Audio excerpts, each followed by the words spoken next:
ব্যারাকপুর লোকসভা কেন্দ্রের বিজেপি প্রার্থী অর্জুন সিং এর বাড়ির সামনে গোটা এলাকায় ক্যামেরায় মুড়ে ফেলা হয়েছে প্রশাসনের তরফে। এর জেরে যথেষ্টই ক্ষোভ সঞ্চার হয়েছে অর্জুন সিং এর।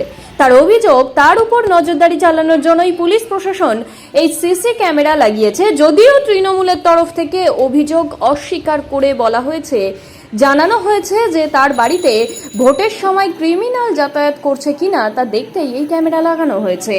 দেখুন, 82টা ক্যামেরা আমার বাড়ির আশেপাশে, মানে আমার প্রত্যেকটা মুভমেন্টকে রেখি করা হচ্ছে। সঙ্গে সঙ্গে আমার সঙ্গে যারাই আমার কার্যকর্তা বা সাধারণ মানুষ আমার সঙ্গে দেখা করতে আসে, ইভেন পণ্ডিত পুরোহিতদের, মন্দির পুরোহিতদের যদি আমার বাড়িতে কেউ পুজো করে তাকে 107 কেটে দিচ্ছে, 110 দিয়েছে। যার বয়স 70 বছর তাকে 110 কেটে দিচ্ছে। এই ধরনের মানে পুলিশকে দিয়ে মমতা ব্যানার্জি সরকার এই ধরনের কাজ করাচ্ছে। এটা পুরোপুরি আমার যে পার্সোনাল রাইট আছে, আমার একটা রাইট আছে, তো আমার একটা ইলেকশন, আমাকে পার্টি একটা নমিনেট করেছে, আমার একটা পার্সোনাল মানুষ হিসাবে আমার একটা সাংবিধানিক রাইট আছে, সেটাকেও তারা করছে। 2019 থেকে যখন ওখানে পরিস্থিতি খুব ভয়াবহ ছিল, যে চারিদিকে থমথমে অবস্থা, চারিদিকে আগুন জ্বলছে, লোকের বাড়িতে গুলিবোম চলছে, সেই সময় ওখানে এই ক্যামেরাগুলো লাগানো আছে। শুধুমাত্র তো ওনার বাড়িতে করে লাগানো হয়নি, রুস্তম গুমটিতে লাগানো আছে, 10 নম্বর গড়িতে লাগানো আছে, ব্যক্তিগত আমি এমএলএ অফিস, জগদ্দল এমএলএ অফিসের সামনে লাগানো আছে, মেইন রোডগুলোর উপরে লাগানো আছে। তাই তো বিকি যাদবের খুন যারা করেছিল তাদের চিহ্নিত করা গেল যে ওই ক্যামেরাতেই ধরা পড়ে।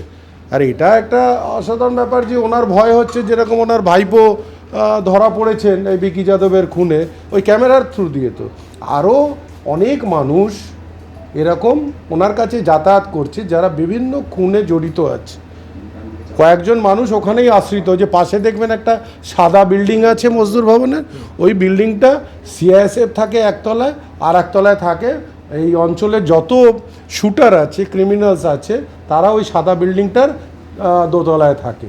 এটা তো কোনো অজান্তে কিছু নয়, ওখানকার বাচ্চাকে জিজ্ঞাসা করলেও সে বলে দেবে।